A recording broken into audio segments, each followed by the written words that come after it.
প্রথমে চলে যাচ্ছি রাজধানী আসাদ গেটে, যেখানে রয়েছেন শফিকুল ইসলাম সবুজ। সবুজ, এই মুহূর্তে সংকট কেমন দেখছেন এবং গ্রাহকদের যে দীর্ঘ সারিটা কোথায় যে পৌঁছেছে জানাবেন আমাদেরকে। আমি আসলে আসাদ গেট সহ ঢাকার এই অঞ্চল প্রদক্ষিণ করছিলাম, যে অঞ্চলের ফিলিং স্টেশনগুলো থেকে কত দূরে যানবাহন থাকতে পারে সেই সারি দেখার জন্য।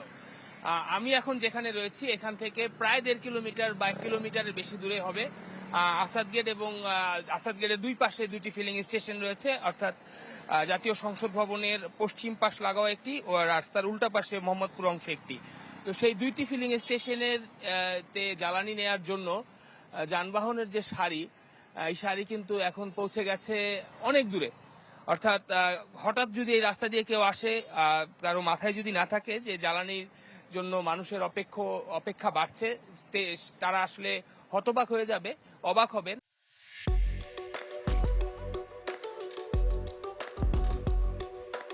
যে এত সারিবদ্ধ গাড়ি কি কারণে আসলে দাঁড়ানো।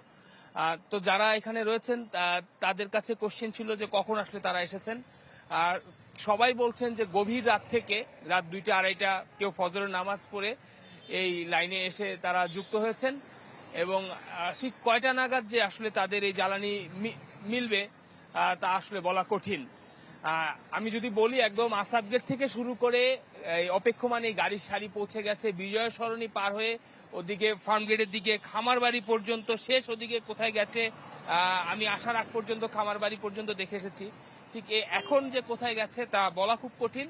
তবে ফিলিং স্টেশনের যারা কর্তৃপক্ষ রয়েছেন তারা যে তথ্য দিয়েছেন যে তাদের কাছে তেলবাহী ট্রাক লরি আসার মাত্রই তারা সরবরাহ করছেন, কিন্তু অতিরিক্ত মানুষের চাহিদার কারণে আসলে এই জটিলতা তৈরি হয়েছে, এবং যারা গ্রাহক রয়েছেন তাদের ভোগান্তির কথা কিন্তু তারা বারবারই বলছেন।